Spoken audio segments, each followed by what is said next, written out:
what do you have to say about the government's austerity measures in terms of economic growth, and where is Sri Lanka heading to now? The current government hasn't really implemented new austerity measures. It was mainly the continuation of the same IMF program that the previous government inked. At the same and so far the government hasn't done anything like any wrong policy or derailing from that program. What is urgently needs to be done is on having the economic growth reforms. What we have been doing so far is the reforms that is required for the stabilization of the economy. Now our economy has been stabilized, our reserves are growing, our exchange rate is stable, exports are growing at about 5%, tourism is picking up, remittances are manageable.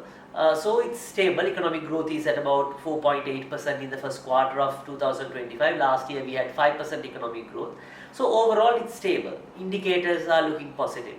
But to really make our debt sustainable, because now at the moment we are not paying servicing now. I mean, we are paying interest in some debt components, especially on the foreign one and the local debt.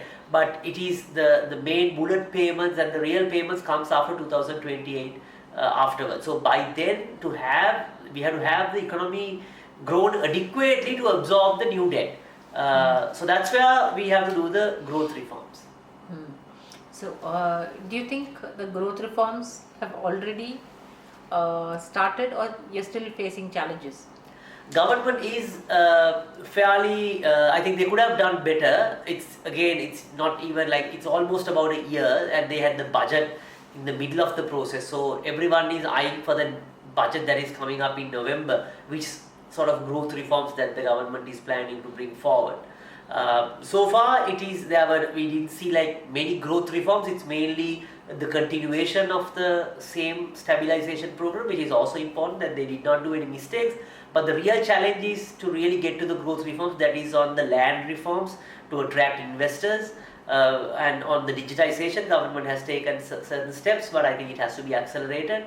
At the same time, even for attract investors, we have to have more conducive business environment and labor reforms that needs to be done.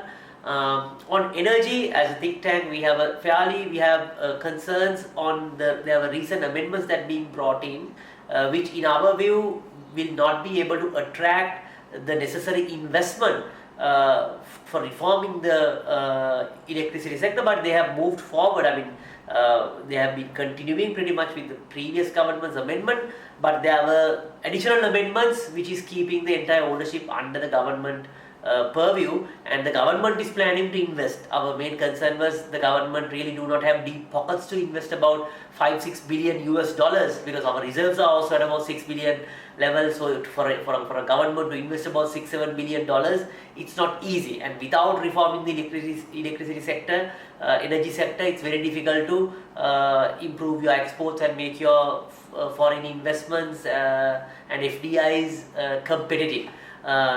That's one, but other than that, exports wise, remittances wise, and the other indicators are stable as we speak.